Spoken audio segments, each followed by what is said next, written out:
ನಮಸ್ಕಾರ ಸ್ನೇಹಿತರೆ. ದೇಶದ ಗಡಿಯಲ್ಲಿ ಕಾವಲು ನಿಂತಿರುವ ಯೋಧರು ನಮ್ಮ ಭದ್ರತೆಯ ನಿಜವಾದ ಹೀರೋಗಳು. ಆದರೆ ಅವರ ಜೊತೆ ಇನ್ನೊಬ್ಬ ಯೋಧ ಕೂಡ ಇರುತ್ತಾನೆ. ಮಾತನಾಡಲಾರನು, ಆದರೆ ಅಪಾಯವನ್ನು ಮುಂಚಿತವಾಗಿಯೇ ಗುರುತಿಸಬಲ್ಲನು. ಅವನೇ ಟೈಸನ್. ಇವನ ಸಾಹಸ ಎಂತಹದು ನೋಡೋಣ. ಇಂಡಿಯನ್ ಆರ್ಮಿಯಲ್ಲಿ ಡಾಗ್ ಸ್ಕ್ವಾಡ್ ಒಂದು ಅತ್ಯಂತ ಪ್ರಮುಖ ಘಟಕ. ಸ್ಫೋಟಕ ಪತ್ತೆ, ಉಗ್ರರ ಶೋಧ, ಟ್ರ್ಯಾಕಿಂಗ್, ಗಡಿ ಭದ್ರತೆ ಈ ಎಲ್ಲ ಕಾರ್ಯಗಳಲ್ಲಿ ತರಬೇತಿ ಪಡೆದ ಶ್ವಾನಗಳು ಮಹತ್ವದ ಪಾತ್ರ ವಹಿಸುತ್ತವೆ. ಇವು ಸಾಮಾನ್ಯ ಪೆಟ್ ನಾಯಿಗಳು ಅಲ್ಲ, ಅತ್ಯಂತ ಕಠಿಣ ತರಬೇತಿಯನ್ನು ಪಡೆದ ವಿಶೇಷ ಯೋಧರು. ಟೈಸನ್ ಬೆಲ್ಜಿಯನ್ ಮ್ಯಾಲಿನೋಸ್ ಜಾತಿಯ ಶ್ವಾನ. ಸುಮಾರು 8-9 ತಿಂಗಳ ವಯಸ್ಸಿನಲ್ಲಿ ಸೇನೆಯ ಶ್ವಾನ ತರಬೇತಿ ಕೇಂದ್ರಕ್ಕೆ ಸೇರಿಸಲಾಯಿತು. ಭಾರತದಲ್ಲಿ ಸೇನಾ ಶ್ವಾನಗಳಿಗೆ ಪ್ರಮುಖ ತರಬೇತಿ ನೀಡುವ ಕೇಂದ್ರವೆಂದರೆ remount and veterinary corps centre and college, Meerut. ಇಲ್ಲಿ ಟೈಸನ್ಗೆ ಕಲಿಸಲಾಯಿತು.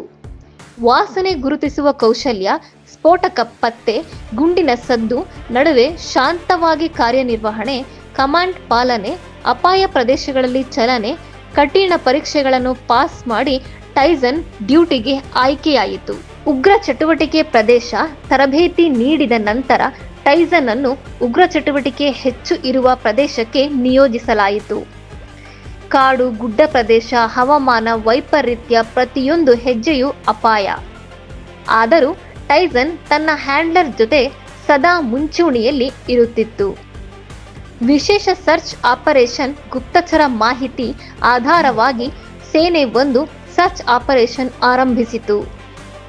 ಟೈಸನ್ ತಂಡದೊಂದಿಗೆ ಕಾಡಿನೊಳಗೆ ಮುಂದುವರಿಯುತ್ತಿತ್ತು. ಅದು ಒಂದು ದಿಕ್ಕಿನಲ್ಲಿ ತೀವ್ರವಾಗಿ ಪ್ರತಿಕ್ರಿಯಿಸಿತು. ಅದಕ್ಕೆ ಅನುಮಾನಾಸ್ಪದ ವಾಸನೆ ಸಿಕ್ಕಿತ್ತು.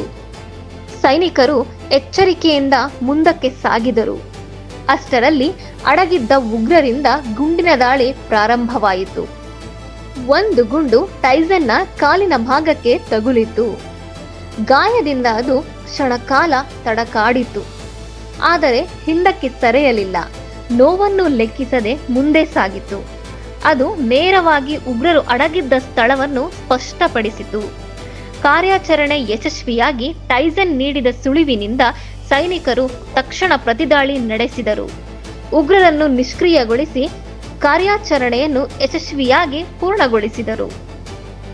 ಟೈಸನ್ ಅನ್ನು ತಕ್ಷಣ ಸೇನಾ ವಿಮಾನದಲ್ಲಿ ಚಿಕಿತ್ಸೆಗೆ ಕರೆದೊಯ್ಯಲಾಯಿತು. ಸೇನೆ ವೈದ್ಯಕೀಯ ತಂಡವು ತುರ್ತು ಚಿಕಿತ್ಸೆ ನೀಡಿತು. ಕಾಲಿಗೆ ಗುಂಡು ತಗುಲಿದ್ದರೂ ಪ್ರಸ್ತುತ ಟೈಸನ್ನ ಆರೋಗ್ಯ ಸ್ಥಿರವಾಗಿದೆ ಎಂದು ಅಧಿಕಾರಿಗಳು ತಿಳಿಸಿದ್ದಾರೆ. ಚೇತರಿಕೆಯ ಪ್ರಕ್ರಿಯೆ ಮುಂದುವರೆದಿದೆ. ಸೇನಾ ಶ್ವಾನಗಳ ಜೀವನ ಶೈಲಿ. ಸೇನಾ ಶ್ವಾನಗಳಿಗೆ ವಿಶೇಷ ಆಹಾರ, ನಿಯಮಿತ ವೈದ್ಯಕೀಯ ಪರೀಕ್ಷೆ, ದೈಹಿಕ ವ್ಯಾಯಾಮ, ಮಾನಸಿಕ ತರಬೇತಿ ಇವೆಲ್ಲ ಒದಗಿಸುತ್ತದೆ. ಅವರು ಕೂಡ ಸೈನಿಕರಂತೆಯೇ ಗೌರವವನ್ನು ಪಡೆಯುತ್ತಾರೆ. ಟೈಸನ್ನ ಕತೆ ನಮಗೆ ಹೇಳುವುದು ಏನು? ಧೈರ್ಯ ಅಂದ್ರೆ ಭಯ ಇಲ್ಲದಿರುವುದೂ ಅಲ್ಲ, ಭಯ ಇದ್ದರೂ ಕರ್ತವ್ಯವನ್ನು ನೆರವೇರಿಸುವುದು. ಗಾಯಗೊಂಡರೂ ಕೂಡ ಕರ್ತವ್ಯ ಬಿಡಲಿಲ್ಲ. ಅದೇ ಟೈಸನ್ನ ಮಹತ್ವ. ಈ ಘಟನೆ ಬಳಿಕ ಸಾಮಾಜಿಕ ಜಾಲತಾಣಗಳಲ್ಲಿ ಟೈಸನ್ಗೆ ಶ್ಲಾಘನೆಗಳ ಸುರಿಮಳೆ. ನಿಜವಾದ ಯೋಧ ಎಂದು ಹಲವಾರು ಜನ ಕೊಂಡಾಡಿದ್ದಾರೆ. ಸ್ನೇಹಿತರೆ, ನಾವು ಸುರಕ್ಷಿತವಾಗಿ ಬದುಕುತ್ತಿರುವ ಪ್ರತಿ ದಿನದ ಹಿಂದೆ ಅನೇಕ ಕಾಣದ ಯೋಧರ ಪರಿಶ್ರಮ ಇದೆ.